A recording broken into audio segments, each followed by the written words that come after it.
Hey guys, welcome back to my channel. For those of you that don't know, my name's Akayla.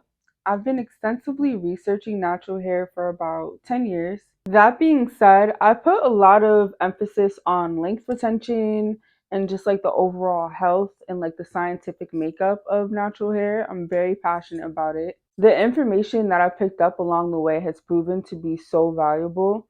And it's super important to me too because there was a time in my life where I was convinced that my hair staying at the same length for decades was basically the cost of being black. I feel like a lot of us have kind of swallowed that misconception that because we're black, our hair is supposed to stay at the same length for extended periods of time.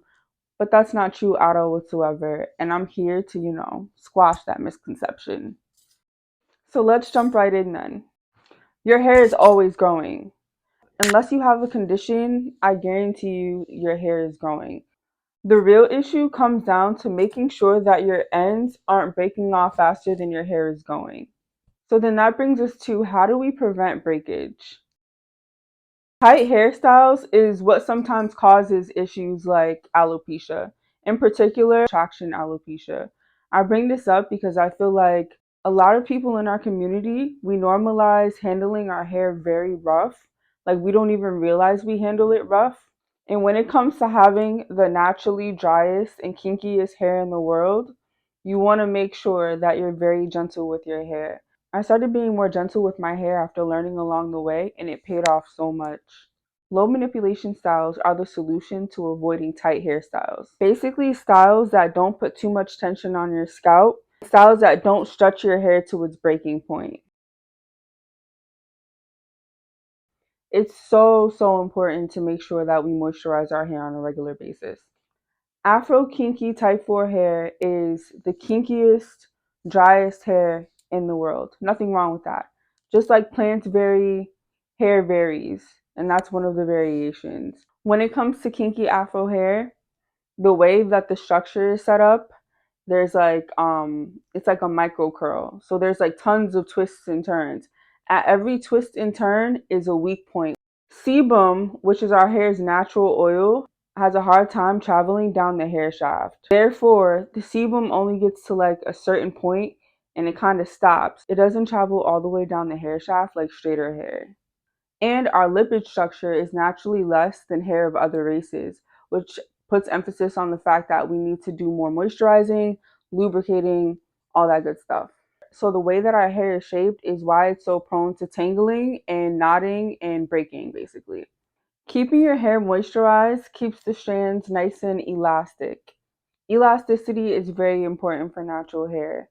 It makes sure that your hair can properly resist breakage, fight back a little bit instead of just snapping. Without elasticity, the hair is like straw and it breaks just like that. Because the natural oil from our scalps doesn't travel down the hair shaft, it's up to us to make sure we're moisturizing and lubricating our hair on a regular basis. I'm a huge supporter of the lock method, but we'll get into that later. Moisturizing kinky Afro hair is basically like a 3-step process. And soon I'll be posting a demonstration video on how to do the lock method, how to lock that moisture into your hair, and locking in that moisture with a protective style. So look out for that. The lock method is really good for moisture, and so is deep conditioning.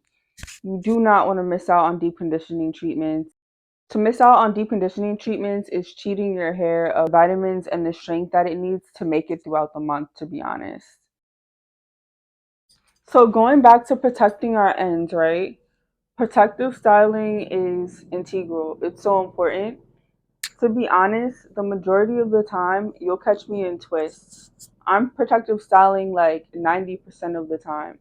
Only every once in a while will you catch me with my hair just out like this. I'm constantly prioritizing protecting my ends. A couple examples of protective styles that'll protect your ends really well are like twists, braids, bantu knots, wigs. Even hats and scarves can be considered protective because they protect your hair from the elements. So when I first went natural, I jumped into protective styles.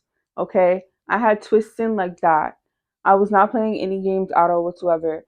And I watched my hair transform. I would do intervals. So I would put twists in, I would leave them in for like 3 weeks, take them out, and I would rock my hair out. I would rock maybe like a twist out or braid out just to celebrate the fact that I had the discipline throughout the weeks to just leave my hair alone and give it moisture if it needed in between. My hair blossomed in a way that I'd never seen it blossom before. Let me mind you, like before I started doing the research and changing my habits, my hair was crunchy, thin, struggleish as heck. Like it was ridiculous. Instead of your ends being beat up left and right on a daily basis, protective styling is the perfect preservation tool. It's like the spiral that you put your hair in to put it into a twist is like this force of strength, and it just prevents your hair from breaking and it protects your ends. The ends are the oldest part of the hair, so it's really important that we preserve them. They're liable to break off first. So a lot of what we do as long hair naturals is making sure to protect our ends and keeping our hair moisturized. There's like a balance to it. Also keeping it stretched, but we'll save that for later. Don't forget to like, comment, and subscribe so I can continue to push out quality content.